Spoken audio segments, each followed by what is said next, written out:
বাইরে বিশ্ব মা দিবস পত্রিকার বাস্তব ঘটনা বলতেছি, বাস্তব। ওই যুবক তার নাম ঠিকানা দেয় নাই, শুধু নিজের জীবনের কাহিনীটা বলছে। যুবক কান্না করে করে বাড়িতে চলে আসলো, পড়ার টেবিলে বসলো, কিন্তু পরে না, চোখ দিয়া পানি ঝরে। মা আড়াল থেকে দেখে ফেলেছে সন্তানের মন বড় ভারী। এই সেই মা ডাক দিয়ে কয়, বাবা কি হয়েছে রে বাবা, মন খারাপ কেন? বাবা কি হয়েছে? ছেলে কয়, মা কিছু হয় নাই, কিছু হয় নাই। কয় না রে বাবা, কিছু তো হয়েছে। কারণ সন্তানের যদি কোনো ছোট বড় বিপদ হয়, সন্তান যদি কষ্ট পায়, সবার আগে টের পায় মা। আওয়াজ দিয়া বলেন ঠিক কিনা?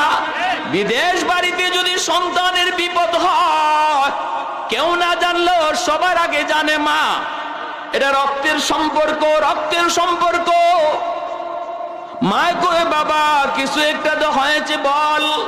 ছেলে বলতেছে, মা ও মা, না বইলা তো হয় না মা, তোমাকে বলতে হয়। মা গো, আমার মেট্রিক পরীক্ষা দেওয়া হবে না। কেন রে বাজান? 1200 টাকা লাগবে গো মা। কেমন করে তুমি দিবা? এজন্য তোমাকে বলি নাই, তুমি কষ্ট পাবা। মাগো মাগো, যদ্দূর পড়ালেখা করেছি দেখি কোন রকম একটা ছোটখাটো কিছু কাজ পাই কিনা। মায় কইতেছে, বাবান টেনশন করবি না, পাশের রুমে যায় দেখো একটা মাটির ব্যাংক আছে, এই মাটির ব্যাংকটা যায় ভাঙ্গো, মনে হয় ব্যবস্থা হয়ে যাবে। আর ব্যবস্থা করবেন আমার আল্লাহ। মাটির ব্যাংকটা যায় ভাঙলো, ভাঙ্গা পয়সাগুলি গনে গনে গনে বিসমিল্লাহ বলে গনে, গইনা দেখে মার রাখা সম্পদ, মার রাখা টাকা আল্লাহ বরকত দিয়ে দিছে, একদম 1200 টাকাই হয়ে গেছে। যা লাগবে তাই হয়ে গেছে, যা লাগবে তাই হয়ে গেছে। এইবার ছেলে কান্দে, মা গো, ও মা তুমি কেমনে টাকাগুলি জমাইছো গো মা? মা তুমি কেমনে জমাইছো একটু বলো। মা কই, বাবা যেই বাড়িতে কাম করি মাসে তো বেতন দেয়, কিছু টাকা দেয়, মাঝে মাঝে আমার 2টা ডিম দিত, একটা ডিম তোমারে দিতাম খাওয়ার জন্য, আর একটা ডিম মায়ের জন্য রাখতাম। ছেলে বলে, হ মা, আমি তো একটা খাইছি, আরেকটা তুমি খাইছো। মা চোখের পানি জড়ায় কই, বাবা আমার বাটের ডিম আমি কোনোদিন খাই নাই, এই ডিমগুলি আমি জমায় রাখছি। আমি জানি একদিন আমার সন্তানের পরীক্ষায় বেশি টাকা লাগতে পারে, নিজের মায়ের রেখে নিজের মায়ের অংশের ডিম বেচি বিক্রি কইরা এই টাকাটাই আমি মাটির ব্যাংকে জমাইছি, একদিন তোমার উপকারের জন্য। এই বইলা যুবক কান্দে, চোখের পানি জড়ায় জড়াইয়া, চোখের পানি জড়ায় জড়ায় যুবক কান্দে আর বলতেছে, আল্লাহর বলি। এরপরে আমি মেট্রিক পরীক্ষা দিলাম, পরীক্ষায় আমি পাশ করলাম, কলেজে পড়লাম, ঢাকাতে চলে আসলাম, ঢাকা এসে ঢাকা ইউনিভার্সিটিতে ভর্তি হলাম, ভালো একটা স্টুডেন্ট আমি হলাম, পরীক্ষায় পাশ করলাম, চাকরি আমার হইল, চাকরি আমার হইল। এরপরে আমার এক স্যার, আমার এক টিচার আমাকে বলতেছে, বাবা বাবা চাকরিটা দেওয়ার সময় স্যারে বলছে চাকরির ব্যবস্থা হবে, আমার মেয়েটাকে তুমি যদি বিয়ে করো, মেয়েটারে যদি বিয়ে করো। এইবার যুবক মায়ের কাছে যায় বলতেছে, মা গো চাকরিও হবে আর বউ পাইবা। মা তুমি কি বলো? মা কই, বাবা বড় লোকের মেয়ে ঘরে আনতে আমার বড় ভয় লাগে, কারণ বড় লোকের মেয়ে গরিবের ঘরে আইসা মানায় নেবে কিনা সন্দেহ। যুবক বলেন, না গো মা, না টেনশন করো না, টেনশন করো না, তার সাথে আমার কথা হয়েছে। মা গো মেয়েটা অনেক ভালো, তোমাকে মানবে। এই বইলা মাকে রাজি করাইছি। যুবক যুবক রাজি করাইয়া মাকে, যুবক রাজি করাইয়া বউটারে ঘরে নিয়ে আসছে। বাইরে দিন যায় রাত যায়, মা মনে মনে যা ভাবছিল তাই ঘটে গেল। পরলোকের শিক্ষিত মেয়ে গরিবের ঘরে আইসা গরিব মাকে মা কইয়া ডাকতে তার বড় শরম লাগে, শরম লাগে। বাইরে আস্তে আস্তে দিন যেতে লাগলো, মায়ের বিরুদ্ধে যুবকের কানে কানে নালিশ দেয়, স্বামীর কানে কানে নালিশ দেয় মায়ের বিরুদ্ধে, অফিস থেকে আসলে পরি মায়ের বিরুদ্ধে নালিশ দেয়। যুবক বলতেছে, আল্লাহর ওলি গো, প্রথম আমি তার দেওয়া অভিযোগ আমি বিশ্বাস করি না, বরং আরো বলছি সাবধান, আমার মায়ের বিরুদ্ধে তুমি কোনো কথা বলবা না। জানো না তুমি আমার মা, আমার শুধু মা না, আমার মা, আমার মাও, আমার বাবাও সব কিছু মা করছে, মার বিরুদ্ধে কিছু বলবা না। কিন্তু আল্লাহর ওয়ালি একদিন প্রতিদিন একই কথা আর কত শোনা যায়। আমি তো মহব্বত করে বিয়ে করেছি, আমি তো তারে ভালোবেসে বিয়ে করেছি, এজন্য তার প্রতি দুর্বল।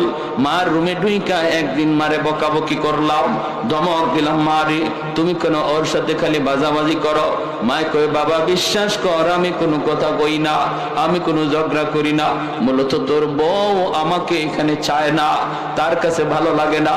খানা দিতে খানাটা আমারে দেয়, কিন্তু মহব্বতের সাথে দেয় না। আমি চেহারা দেখে বুঝে ফেলি রে বাবা, আমাকে দিল থেকে ভালোবাসে না। না রে মা না, তুমি মিথ্যা বলো, ঠিক বলে এই বইলা ধমক দিয়াইছে। মা সারা রাত চোখের পানি জড়ায় জড়ায় কান্দে, আল্লাহ আমার সন্তান আজকে তার স্ত্রীকে বিশ্বাস করলো, আমি মাকে বিশ্বাস করলো না।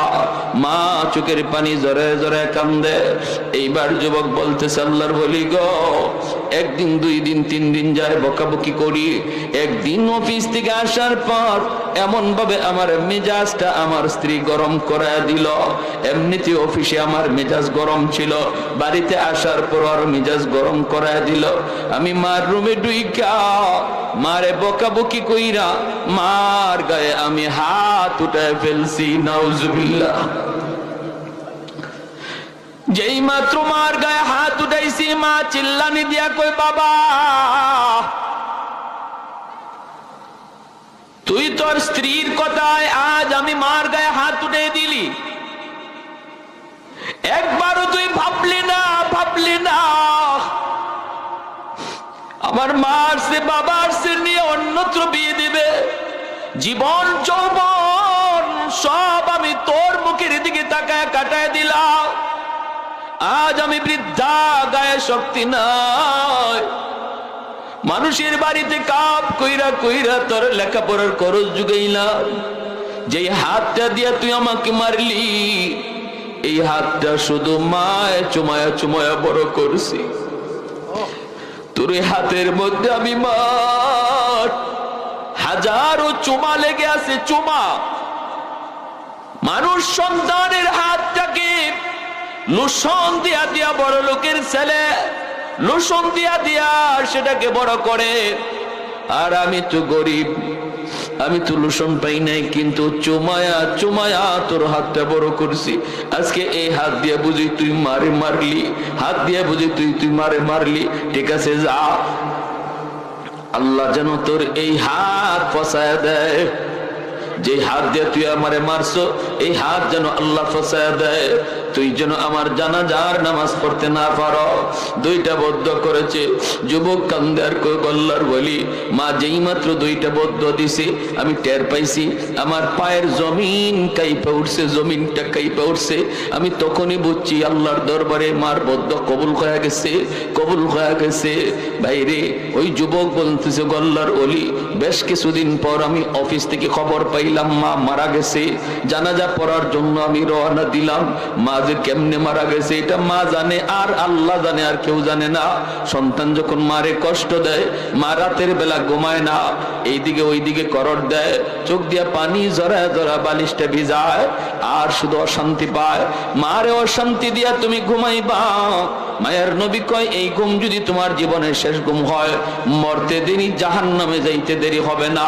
মান আসবাহা মুতিআন লিল্লাহি ফি ওয়ালিদাইহি আসবাহা লাহু বাবান মাফতুহান মিনাল জান্নাহ ফা ইন কানা ওয়াহিদান ফাওয়াহিদা ওয়া মান আসবাহা আসিয়ান লিল্লাহি ফি ওয়ালিদাইহি أصبح له بابان مفتوحان من النار فإن كان واحدا فواحدا قيل يا رسول الله وإن ظلما قال وإن ظلما وإن ظلما وإن ظلما নবী বলেন, সন্তান মনে রেখো, রাতের বেলা তুমি যদি বউ বাচ্চা নিয়ে ঘুমাও, এই অবস্থায় তোমার মা তোমার উপর খুশি, তোমার বাবা তোমার উপর খুশি, রাতের বেলা তোমার আব্বা তোমার উপর খুশি, মা তোমার উপর খুশি।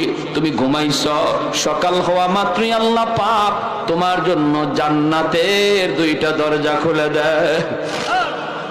ওয়ামান আসবাহা আসিয়ান লিল্লাহি ফি ওয়ালিদাইহি, আর যদি রাতের বেলা তুমি ঘুমাও মার কলিজায় ব্যথা দিয়া, বাবার কলিজায় ব্যথা দিয়া, খুশি করো নাই মারে, খুশি করো নাই মার কলিজায় আঘাত। দিনে তুমি এমন একটা কথা কইছো, এমন একটা আচরণ করছো যে আচরণে মা কষ্ট পায় রাত্রে ঘুমাইতে গেছে, বাবা আছে বাবারে নিয়ে ঘুমাইতে গেছে, স্বামী স্ত্রী ঘুমায় দুজন বৃদ্ধ। এই অবস্থায় একজন আরেকজনের সান্ত্বনা দেয়, মা কান্দে আর বাবা সান্ত্বনা দেয়, কান্দো না, আর আমাদের হায়াত আর কয়দিন আছে, আমরা তো একদিন দুনিয়া থেকে চলে যাব, এখন তো তাদের এই জীবন, একটু কষ্ট পাইছো মন থেকে বাদ দিয়ে দাও। এই বইলা স্বামী স্ত্রীরে সান্ত্বনা দেয়, স্ত্রী স্বামীরে সান্ত্বনা দেয়, রাতে ঘুমায়। আল্লাহর নবী কয়, রে যুবক, এই রাত যদি তোর মরণ হয়, তোর জীবনের নামাজ রোজা হজ যাকাত তাসবিহ তাহলিল যত ইবাদত আছে কোন ইবাদতে জান্নাতে নিতে পারবে না, মরতে দেরি জাহান্নামে যাইতে দেরি হবে না। নাউজুবিল্লাহ। তাহলে রাতের বেলা আমরা ঘুমাই, জানি না এই ঘুম জীবনের কার শেষ ঘুম, কারণ ঘুমটা হলো মরণের ভাই। আমরা ঘুমের দোয়াও পড়ি, আল্লাহুম্মা বিসমিকা আমুতু ওয়া আহইয়া, আল্লাহ তোমার নামে মরতেছি, তোমার নামে জিন্দা হব। অতএব আমি নিজে বলতেছি আমি মরতেছি, ঘুম না আমি মরতেছি, এই কথাটা নিজের মুখে বলতেছি আমরা। আল্লাহ নবী শিখায়া দিছে, বলো আমি মরতেছি আল্লাহ তোমার নামে, জিন্দা হব তোমার নামে। ঘুমন্ত ব্যক্তি আর মৃত ব্যক্তির ভিতরে তফাৎ নাই। ঘুমন্ত ব্যক্তির রূহটাও দেহ থেকে চলে যায়, মুর্দার রূহটা দেহ থেকে চলে যায়। এই অবস্থায় ঘুমন্ত ব্যক্তির রূহটা আল্লাহর হুকুমে যদি আবার ফেরত আয়, তবে লোকটা ঘুম থেকে জাগে, নতুবা আর জাগে না, জীবনের শেষ ঘুম হয়ে যায়। অতএব ভাইরা বন্ধুরা করে শুনবা, যুবক মনে রাখো, ওই ঘুমের ঘরে যাওয়ার আগে তুমি খেয়াল রাখো, আজকের সারা দিনে কোনো আচরণে মারে কষ্ট দিছো কিনা, বাবারে কষ্ট দিছো কিনা। যদি কোনো আচরণে কষ্ট পায় তাকে আল্লাহর দোহাই, আল্লাহর দোহাই, মার কাছে যায় একটু বও, একটু খুশ গল্প করো, কথা কথা বলো, আম্মা গো কষ্টটা পাইয়াম, কথাটা শুই না তুমি কষ্ট পাইছো, মা তুমি মাফ করে দিও, আব্বা তুমি আমার কথায় কষ্ট পাইছো, এখন ঘুমাইতে যাই, আব্বা তুমি মাফ করে দিও, মাফ করে দিও। এই কথা বইলে যদি তুমি তাদেরকে একটু খুশি কইরা ঘুমাও, তারারে যদি মন থেকে খুশি করায় নিতে পারো, যুবক কেউ জানে না এই ঘুম তোমার জীবনের শেষ ঘুম কিনা। আল্লাহর নবী কয়, সকাল হওয়া মাত্রই তুমি যদি জীবিত অবস্থায় তুমি সকাল হয়, সকাল হইতে আল্লাহ জান্নাতের দুইটা দরজা তোমার জন্য খুলে দেয়। ভাইরা বন্ধুরা, যুবক কয়, আমি আওয়াজ পাইলাম মা মারা গেল, খবর পাওয়া মাত্রই আমি দ্রুত বাড়িতে আসতে চাইলাম, কিন্তু রাস্তাঘাটে এত সমস্যা, এত সমস্যা। মায় দুইটা বদ্ধ দিছিল, একটা হলো তুই যেন আমার জানাজার নামাজ পড়তে না পারো। আমি আসতে চাইলাম জানাজা পড়ার জন্য তাড়াতাড়ি, কিন্তু পারি নাই, রাস্তাঘাটে এত সমস্যা হয়েছে, আল্লাহর ওলি পৌঁছতে পৌঁছতে অনেক দেরি হয়ে গেল, মানুষজন আমাকে সারাই জানাজা পড়ে ফেলল। আমি আসা মাত্র এলাকার মানুষেরা কয়, বাবা অনেক দেরি হয়ে গেছে, মানুষে আর অপেক্ষা করে না, জানাজা পড়ে ফেলছি। যুবক কান্দেন, কই বাবা তোমাদের কোনো দোষ নাই, কারণ আমার অফিস থেকে এখানে পৌঁছতে অন্যদিন এত দেরি হয় না, আজকে যত দেরি হয়েছে। আর কেন দেরি হয়েছে আমি বুঝে ফেলেছি, মূলত এটা আমার তকদিরের লেখা। মার একটা বদ্ধ কবুল হয়ে গেছে, একটা বদ্ধ কবুল হয়ে গেছে। এই বইলা যুবক কাঁদতেছে কাঁদতেছে। ভাইরে বন্ধুরা, এরপরে যুবক বলে, আল্লাহর বলি আমি তো বুঝে গেছি দ্বিতীয় বদ্ধটাও কবুল হয়ে যাবে, তুই যেই হাত দিয়ে আমারে মারছো এই হাত যেন আল্লাহ পছায়া দেয়। অল্প দিনের ভিতরে আমি দেখলাম আমার ওই হাতের মধ্যে ফুরা দেখা দিছে, ফুরা। এই ফুরা থেকে পচন দুর্গন্ধ বের হয়, এই পচা জায়গার মধ্যে পুক জমে গেছে, পুক। ডাক্তার দেখাইতে গেলাম, অ্যান্টিবায়োটিক, হাই অ্যান্টিবায়োটিক দিল। ডাক্তাররা কয় আমরাও তো বুঝি না কেন তোমার পচন ভালো হয় না, কারণ এই ঔষধে তো পচন ভালো হওয়ার কথা, কেন হয় না আমরা তো বুঝতেছি না, আমরা তো বুঝি না। কিন্তু আমি দেখতেছি আমার পচন শুধু উপরে উঠতেছে, পুরা হাতটা পয়সা যাইতেছে, উপরে উঠতেছে। একটা পর্যায়ে ডাক্তার বলে আর আমাদের কাছে কোনো চিকিৎসা নাই।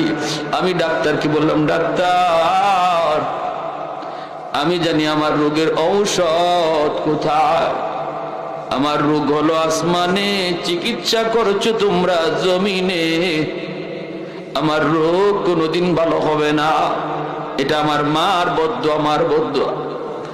এই যুবক বলে আল্লাহর ওলি, যে বউয়ের কারণে, যে স্ত্রীর কারণে মার গায়ে হাত উঠাইছিলাম, এই স্ত্রীও আমাকে ফালাইয়া বাপের বাড়ি চইলা আরেক লোককে বিয়ে করছে। আমি এখন একা, মানুষজন কেউ আমার বাড়িতেও থাকতে দেয় না, এত দুর্গন্ধ, এত দুর্গন্ধ।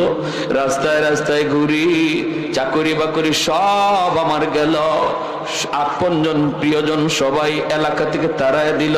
এখন আমার রাস্তায় রাস্তায় ঘুরি আর মসজিদে মসজিদে থাকি। আমি এইভাবে কাপড় দিয়ে পেঁচায় পেঁচায় রাখি পছন্দ, যেন দুর্গন্ধ কেউ টের না পায়, টের না পায়। এই সব কিছু বাপ মার, ওই মায়ের বদদোয়া। এজন্যই নবী বলেছে, যুবক তিন ব্যক্তির দোয়া বদদোয়া সরাসরি কবুল। এর ভিতরে এক ব্যক্তি হলো বাপ মা, তাদের দোয়া বদদোয়া কবুল। যদি দোয়া নেও আব্দুল কাদের জিলানীর দোয়ার আগেও মার দোয়া বাবার দোয়া কবুল হবে। আর যদি বদদোয়া নেও, বাপ মার বদদোয়া ফিরাইবার মতো ক্ষমতা আসমানের নিচে কারো নাই। সাহাবায়ে কেরাম নবীর সাথে, আল্লাহ নবী বলেন, সাহাবীরা এই যে একটা কবর দেখা যাচ্ছে নতুন, আল্লাহ আমাকে অন্তর চোখে দেখাইতেছে, এই কবরের মধ্যে একটা যুবকের লাশ, আর জাহান্নামের আগুনে জ্বলতেছে, সাপের কামড় খাইতেছে, আগুনে পুড়তেছে, আর মা মা কয়ে চিৎকার করে কাঁদতেছে। রহমতের নবী বলেন, সাহাবীরা রে, আমি তো রহমতের নবী, এই কবরের পাশ দিয়া এই অবস্থায় যুবকের আমি চলে যাব, হয় না একটু সুপারিশ করব আল্লাহর কাছে, তোমরা আমিন আমিন বলবা। সাহাবায়ে কেরাম বলে, নবী গো আপনি হাত উঠান। আমার নবী, আপনার নবী উম্মতের কষ্ট দেখলে নবী সইতে পারে না, ঠিক কিনা? দরদি নবী, উম্মতের দরদি নবী। এই জন্য নবী কই, সাহাবীরা রে, তোমরা কেউ দেখো না, কিন্তু আল্লাহ আমাকে দেখাইছে এই কবরের ভিতরে যুবকের আযাব আযাব। আমি একটু আল্লাহর কাছে সুপারিশ করব, তোমরা আমিন আমিন বলবা। নবী হাত বাড়ায় দিলেন, মালিক, ও মালিক, তুমি তো আমাকে রহমতের নবী বলেছ, তুমি তো রহমতের নবী বলেছ। রহমতের নবী কবরের পাশ দিয়া চলে যাবে, আর কবরের ভিতরে আযাব হবে, হয় না, হয় না। আল্লাহ আমি তোমার দরবারে সুপারিশ করলাম, আল্লাহ তুমি যুবকের কবরের আযাব মাফ করে দাও। নবী যখন আল্লাহর কাছে দোয়া চাইলেন, সাহাবায়ে কেরাম আমিন বলে আমিন বললেন, আল্লাহ তুমি কবুল করো। নবী দেখেন আযাব বন্ধ হলো না। এরপরে মায়ার নবী আবারও হাত উঠাইলেন, মালিক, ও মালিক, মালিক, তুমি তো আমাকে রহমতের নবী বলেছ, আমি তো নিজে নিজে বলি না আমি রহমতের নবী। ওয়ামা আরসালনাকা ইল্লা রাহমাতাল লিল আলামিন, তুমি তো রহমতের নবী বলেছ। রহমতের নবী কবরের পাশ দিয়া গেলে যদি আযাব বন্ধ না হয়, তাহলে রহমতের নবী বানায় লাভ কি? আল্লাহ আবার হাত উঠাইলাম, নবী হাত উঠে দোয়া করেন, সাহাবীরা আমিন বলেন, আযাব বন্ধ হয় না। এইবার নবী আবার হাত উঠাইলেন আর কান্দেন, মালিক, কোথায় আমি ভুল করলাম? আমার হাতের দাম বুঝি তোমার দরবারে কবে গেল? এই হাতটা কোন জায়গায় অন্যায় করছে মালিক আমি বুঝি না, আমাকে বুঝায় দাও। আল্লাহ আমার কোথায় ভুল হয়ে গেছে আমাকে ধরায় দাও। আল্লাহ পাক রব্বুল আলামিন কয় বন্ধু তোমার হাতের দাম কমে নাই, হাতের দাম কমে নাই, তোমার কোনো দোষ না বন্ধু। যেই যুবকের আযাব হয় এই যুবকের মা এখনো দুনিয়ায় জীবিত, মার কলিজায় অনেক ব্যথা, মার কলিজায় অনেক ব্যথা। মরণের সময়ও মা সন্তানকে মাপ দেয় নাই, এত কলিজায় ব্যথা। ওই মা যতক্ষণ পর্যন্ত মাফ না দিবে আমি আল্লাহ তোমার দোয়াও কবুল করব না। যতক্ষণ পর্যন্ত মায় মাফ না দিবে বন্ধু তোমার সুপারিশও আমি কবুল করব না। আল্লাহর নবী, রহমতের নবী, মায়ার নবী তখন নিরাশ হয়ে গেলেন। নবী এবার বুঝতেছেন বাপ্পার কলিজায় যদি ব্যথা থাকে, ফিরেও যদি আমার জন্য দোয়া করে, পেশাব যদি দোয়া করে দোয়া কবুল হবে না। কেমনে পেশাব? শুধু বর্তমানে পেশাব না, আব্দুল কাদের জিলানী, মঈনুদ্দিন চিশতি, কুতুবউদ্দিন কাকির মতো বড় বড় ওলি আল্লাহ যদি দোয়া করে দোয়া কবুল হবে না। যদি বাপ্পার কলিজায় ব্যথা থাকে, কেন হবে না? কারণ রহমতের নবীর দোয়া কবুল হইছে না, আমার নবীর সুপারিশটাই কবুল হইছে না। অতএব আমার পেশাব তো নবীর থেকে বড় না, নবীর সুপারিশটাই যেখানে কবুল হয় না, মার কলিজায়, বাবার কলিজায় যদি ব্যথা থাকে, নবী, রহমতের নবী সাহাবায়ে কেরামকে বলেন, সাহাবীরা রে, গন্ডগোল তো অন্য জায়গায়, তাড়াতাড়ি করে তার মারে খবর দাও, আমি নবী সালাম যায় পৌঁছাও। সাহাবায়ে কেরাম যায় তার মাকে সালাম জানাইলেন। মা নবীর কাছে আসলেন, বৃদ্ধা মহিলা। আল্লাহ নবী সালাম জানায় বলতেছেন, মা গো, কবর খানা চিনুনি? মহিলায় কই, নবী গো চিনি, এটা তো আমার সন্তানের কবর, আজ থেকে 1 সপ্তাহ আগে মারা গেছে। আল্লাহর নবী বলতেছেন, মা এই ছেলে বুঝি তোমারে দুনিয়াতে খুব কষ্ট দিছে, তোমারে অনেক যন্ত্রণা দিছে, তোমার অমান্য অবাধ্য হয়ে চলছে। অনেক সন্তান সমাজে বাপ মারে ঠিক মতো খানা দেয় না, বাপ মার খাওয়ানোর খোঁজ খবর নেয় না, নিজের শহরে থাকে, গ্রামে বৃদ্ধা বাপ মার কোনো খবর নেই, বউ বাচ্চা নিয়ে শহরে বাসা নিয়ে থাকে, মার কলিজায় খাকা করে, হায় রে আমার সন্তানটারে যদি এক নজর দেখতাম। বাপ মা সন্তানের কাছ থেকে পয়সা করিও চায় না, চায় শুধু মন দিয়া, মুখটা দিয়া মারে আম্মা কয়ে ডাকবো, আর বাবার আব্বা কয়ে ডাকবো, আর বাপ মারে খোঁজ খবর নিব সাধ্য মতো। অনেক গরিব পোলাপান নিজে চলতে পারে না, তারপরও বাপ মারে খুশি রাখতে পারে, বেশি বেশি আম্মা আব্বা কয়ে ডাক দিয়া।